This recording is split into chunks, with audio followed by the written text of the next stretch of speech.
तर शिवसेनेच्या मंत्र्यांची सागर बंगल्यावरती गर्दी झालेली आहे। अत्यंत महत्त्वाची बातमी आपण बघतोय सागर बंगल्यावरून। सागर बंगल्यावरती सध्या शिवसेनेच्या मंत्र्यांची गर्दी झालेली पाहायला मिळते। शिवसेनेचे सगळे मंत्री सागर बंगल्यावर आता देवेंद्र फडणवीस यांची भेट घेण्यासाठी दाखल झालेले आहेत।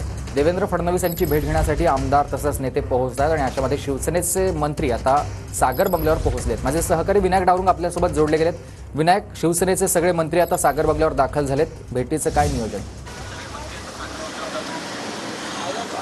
सुमित बरोबर आहेत। मंत्री दादा भुसे आणि मंत्री शंभूराजे देसाई त्याचप्रमाणे विधान परिषदेच्या उपसभापती नीलम गोरे हे जे आहेत ते सागर बंगल्यावरती देवेंद्र फडणवीस यांची भेट घेण्यासाठी आले आपल्याला पाहायला मिळत आहेत। दुसरीकडे आपण जर पाहिलं तर शिवसेनेकडून सुद्धा मुख्यमंत्री पदाचा दावा जो आहे तो केला जातोय, तर दुसरीकडे भाजपचे आमदार जे आहेत ते देवेंद्र फडणवीस मुख्यमंत्री व्हावेत यासाठी आग्रही आहेत आणि त्यातच हे तिन्ही प्रमुख नेते जे आहेत ते या ठिकाणी आले आपल्याला पाहायला मिळत आहेत। त्यामुळे या सगळ्या गोष्टीवरती काही चर्चा मुख्यमंत्री पदावरती काही होते का हे बघावं लागेल, कारण एकीकडे दावे जे आहेत ते दोन्ही बाजूनी होताना दिसत आहेत आणि त्याचवेळी दोन मंत्री जे आहेत ते शिवसेनेच्या या ठिकाणी सागर बंगल्यावरती देवेंद्र फडणवीस यांची भेट घ्यायला आलेले पाहायला मिळत आहेत।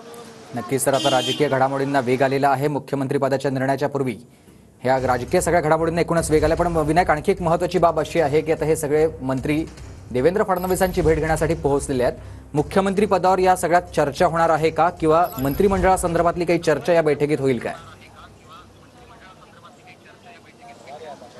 सुमित, सदिच्छा भेट आहे असं त्यांनी जाताना म्हटलं, परंतु आपण जर पाहिलं तर काल शिंदेच्या शिवसेनेच्या आमदारांची बैठक जी आहे ती पार पडली। या बैठकीमध्ये आमदारांचा सूर जो आहे तोच होता की बरोबर आहे, सूर वेगळा आहे, मात्र या सगळ्यामध्ये बैठकीत चर्चा होऊ शकते। धन्यवाद तुम्ही दिलेल्या सविस्तर माहितीसाठी।